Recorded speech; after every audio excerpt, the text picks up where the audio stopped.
Good evening. Asbestos and smoking were praised for years as being necessary and good, as mobile phones are now. The industry that polices the nation's 20 million mobiles is repeatedly having to defend claims the phones are unsafe. But what you're about to see, if you believe a former mobile phone salesman and a leading brain surgeon, is the first true sign of the danger your mobile poses to your life. Laura Sparks investigates. I think it'd be foolish, very foolish, to just assume that there is no relationship and not take any sort of precautions. What makes me angry is that they continue to sell these phones without making sure that they are safe. It's a popular product, but overwhelmingly it's a safe product. The evidence is mounting. Brain tumours are on the increase. Even neurosurgeons are concerned. But the industry stands firm. I believe that mobile phones gave me this tumour, and I blame the mobile phone companies. David Smith faithfully sold mobile phones for 10 years. Little did he know he was getting paid to sell something that he believes now has ruined his life. I was angry at the mobile phone companies. And also at the telecommunications companies too, because they've put this product on the market without the proper research into what it does, and I guess they've used this as guinea pigs. So David, this white mass is the tumour. David was just 30 years old when he underwent 3 operations to remove the tumour, as big as a golf ball, around his acoustic nerve. During the surgery, the nerve was removed and another was accidentally damaged, causing David to lose muscular control in his face. So David, the tumour was just here, is that right, behind your ear? That's right, behind my right ear. Where did you used to talk on the mobile phone? I used to use my right ear as my phone ear. I used to use the mobile phone maybe 1 or 2 hours a day for the 10 years or so before I was diagnosed. David's tumour is one that studies have linked to mobile phone use. Professor Bruce Armstrong is head of Sydney University's Public Health Unit. He spent 10 years looking at the research between mobile phones and brain tumours. There was evidence of a 2-fold increase in risk of tumours.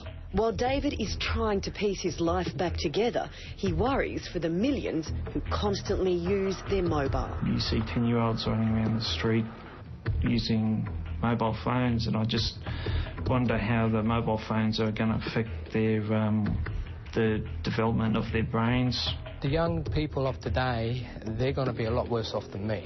Enrico Grani too blames his brain tumour on heavy mobile phone use over 10 years.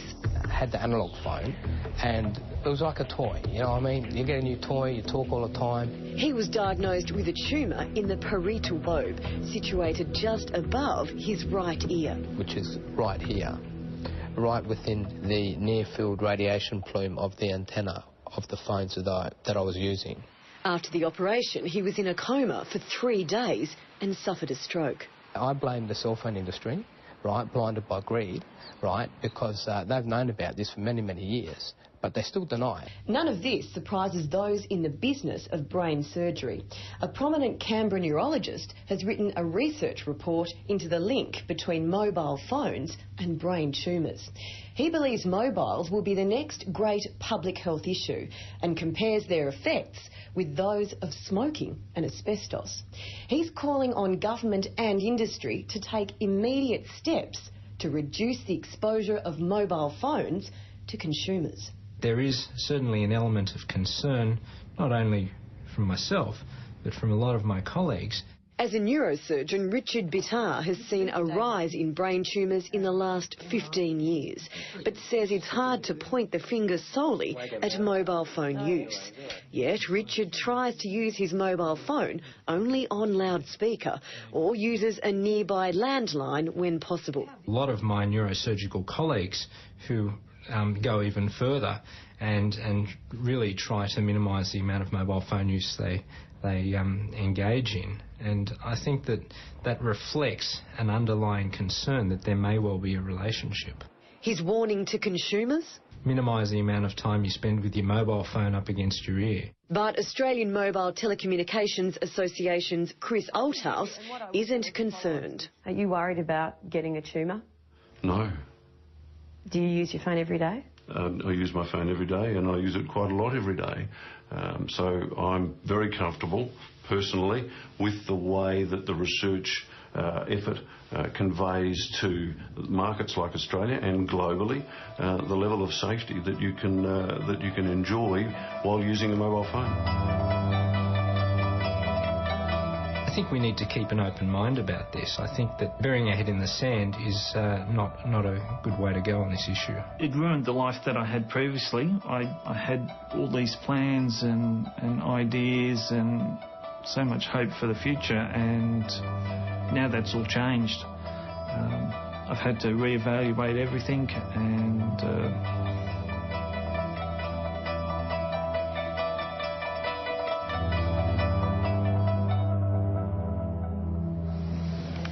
And neither David nor Enrico can now work because of their brain surgery, and their medical bills are going up.